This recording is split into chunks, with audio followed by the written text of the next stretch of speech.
Prvá ryba cez 20. Podaril sa ďalší skvost.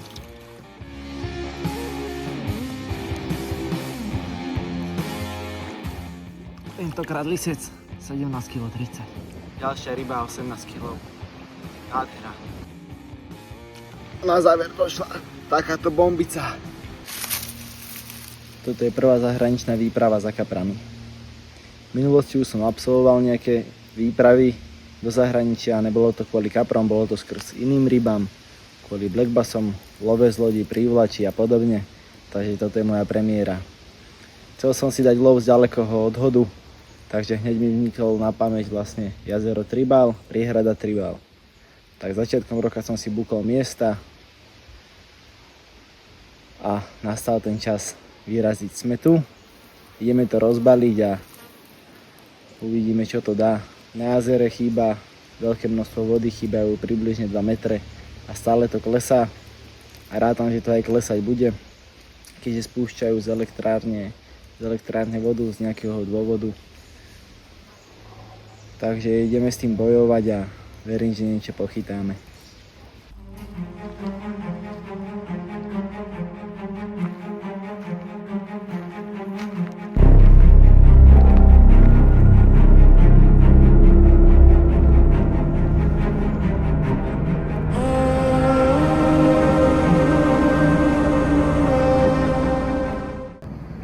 Čaute, tak po 10 hodinách cesty sme na mieste. Ideme všetko porozbalovať, veci máme kopec. Ideme pozrieť, čo máme pred sebou, už nejakú predstavu máme a ideme do nich. Prvý deň, prvý záber, prvá ryba. Squid Krill Scopex so Scopexovou popkou. Pre takýchto sme si prišli. Chorvátsky šarani, krásny hrb za hlavou, ale ešte by to chcelo pridať o ľaké kilečka. Ale pekná ryba.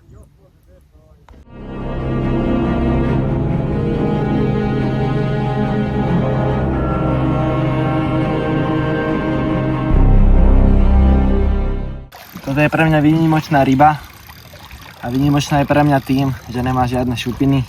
Je to koženáč. Púšťanie tohto nádherného koženáča. Títo pažravci mi tam chodia vyžierať moje lovné miesto. Nechcená ryba, takže dúfam, že už nepríde amúr, lebo chcem iba kapra.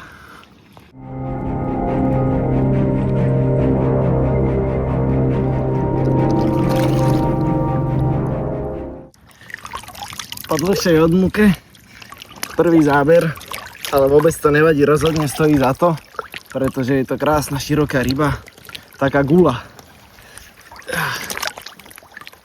To je šírka tej ryby. To je brutál. Nádhera.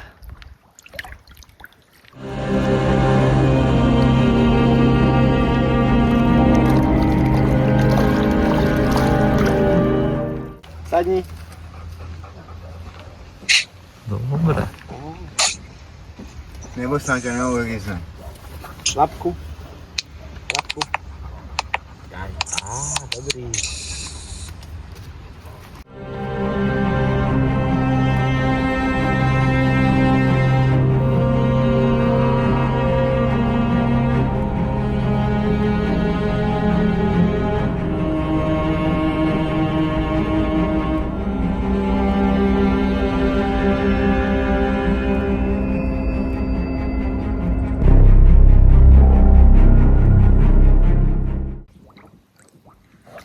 Podaril sa ďalší skvost. Tentokrát to není o veľkosti, ale o kráse. Tento určite ostane v mojej pamäti. Nie kvôli veľkosti, ale kvôli kráse. To rozloženie šupín takých rýb veľa v živote není. Nádhera.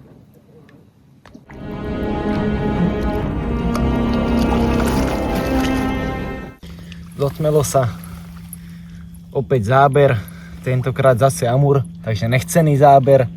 Došli vyžierať miesto, čo som tam cez deň naspomboval. Takže ho ideme pustiť a dúfam, že už ďalší nepríde.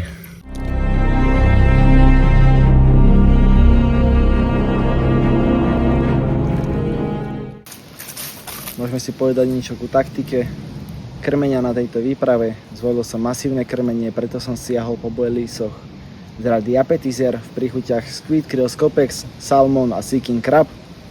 To som zasypával peletkami danými príchuťami. Takisto som to prelieval recovery, snažil som sa odlišiť od ostatných, ktorí krmili jednou príchuťou bojlisov, jedným priemerom, nezalievali to.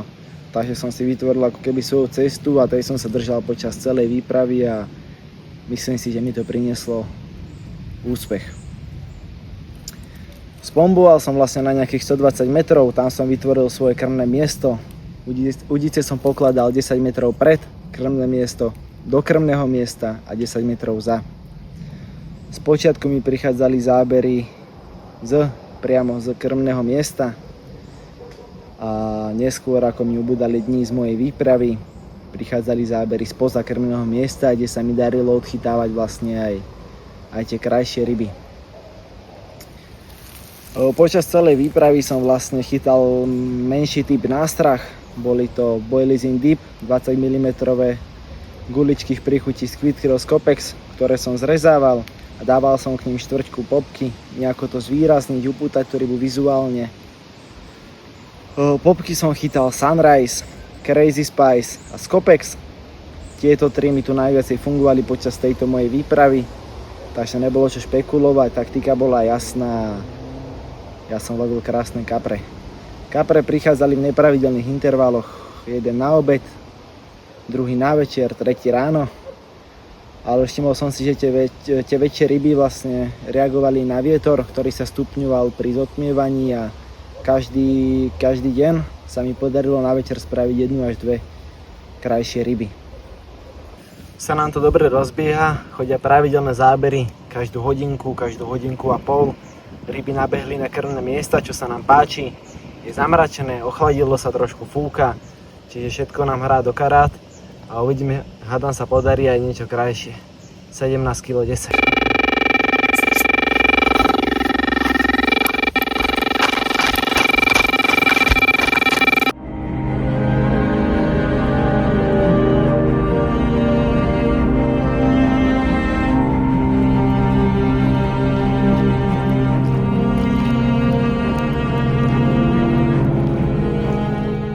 Druhý záber behom chvíľky. Vyzerá to tak, že ryby nabehli na krmné miesto. Tentokrát lisec 17 kg 30. Ďalší záber. Ďalšia krásna ryba. 19,5 kg. Parádny mohutný lisák. Ale ešte chceme viac. Nebudeme skromní, chceme 25+. Ale potešil. Krásna mohutná ryba. Veľká hlava, veľký chvost. Bojovná ryba. Tak, kobila. Poď.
Štvrtý deň tejto výpravy, konečne to klaplo.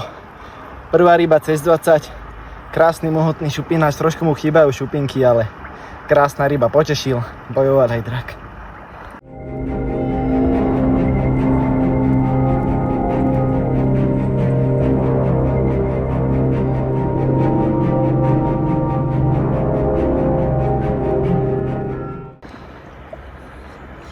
Ďalšia krásna ryba.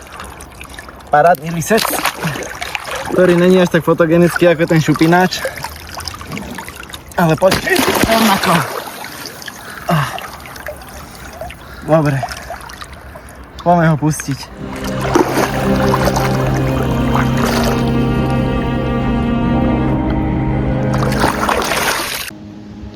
Zotmelo sa, zotmenie prinieslo ďalší záber. Krásna ryba 15,2. Ryba moc nebojovala, ale za to bojuje dosť v podložke. Poďme ho pustiť a ešte uvidíme, čo prinesie noc.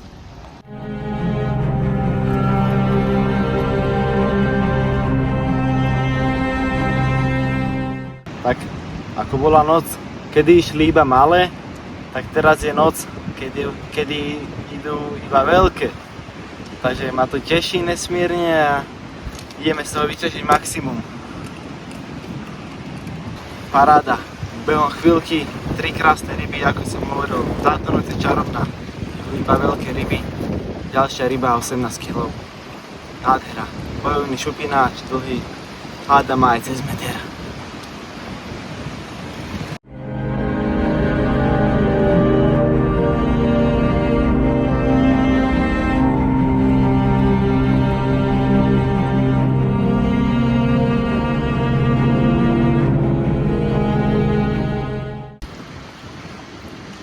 Posledná noc a došlo to. Za pár hodín už balíme. Na záver došla takáto bombica. Strašidelný koženáč. Veľkú radosť mi urobil. Nádherné.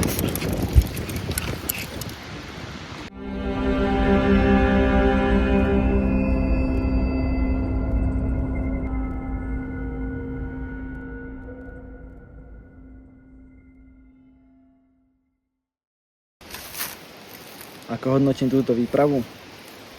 Túto výpravu rozhodne hodnotím ako úspešnú. Nechodím často na lov z náhodu, z ďalekého odhodu. Preferujem lov z člna, kedy si svoju montáž zaveziem, položím tam, kde uznám za vhodné.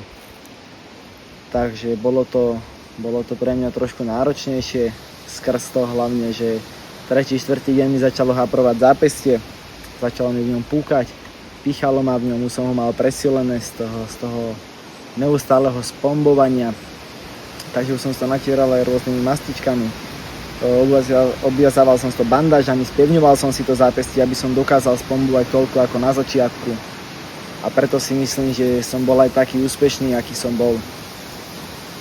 Či už to bolo tým, že som sa snažil odlišiť na dvescoch, krmení, nástrhách, alebo tým, ako som spomboval. Spomboval som vlastne celý deň, vždy po záberoch a tým myslím aj v noci, aj nad ránom. Či bolo záber o 10, o 1, o 2, o 3, o 4. Po každom zábere som dospomboval a už to bolo ten 6., 7., 8. deň rozhodne cítiť, keďže som naspal úplne minimum túto výpravu, ale robím to všetko preto, že chcem, nie preto, že musím. Došiel som na ryby makať, dreť. Pre niekoho to je drina, pre mňa to je radosť, že tu môžem byť, môžem loviť a oddychovať budem doma.